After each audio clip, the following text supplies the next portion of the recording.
மூணு முறை முதல்வராக இருந்திருக்காரு அதிமுகவில், ஒரு மூத்த தலைவராகவும் இருந்திருக்காரு ஓபிஎஸ்.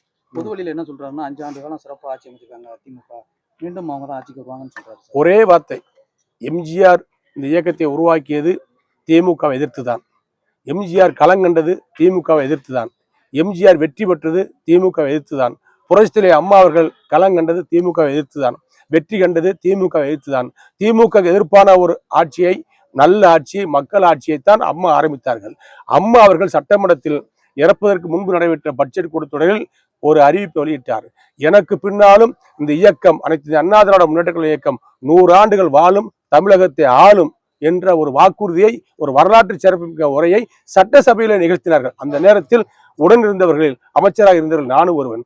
ஆகவே அம்மாவுடைய கொள்கைக்கு எதிரான ஒரு நிலைப்பாட்டை யார் எடுத்தாலும், அதிமுக கொள்கைக்கு எதிரான ஒரு நிலைப்பாட்டை யார் எடுத்தாலும் அவரெல்லாம் சுயநலவாதிகளாகத்தான் தமிழ்நாட்டு அரசியல் வரலாற்றில் உள்ள வரலாறு சொல்லும். தமிழ்நாட்டு மக்களும் பார்ப்பார்கள். சுயநலத்திற்காக அதிமுக அரசையும் அதிமுக கட்சியையும் துஷ்பிரயோகம் பண்ணி பேசக்கூடியவர்களுக்கு காலம் பதில் சொல்லும். தமிழ்நாட்டு மக்கள்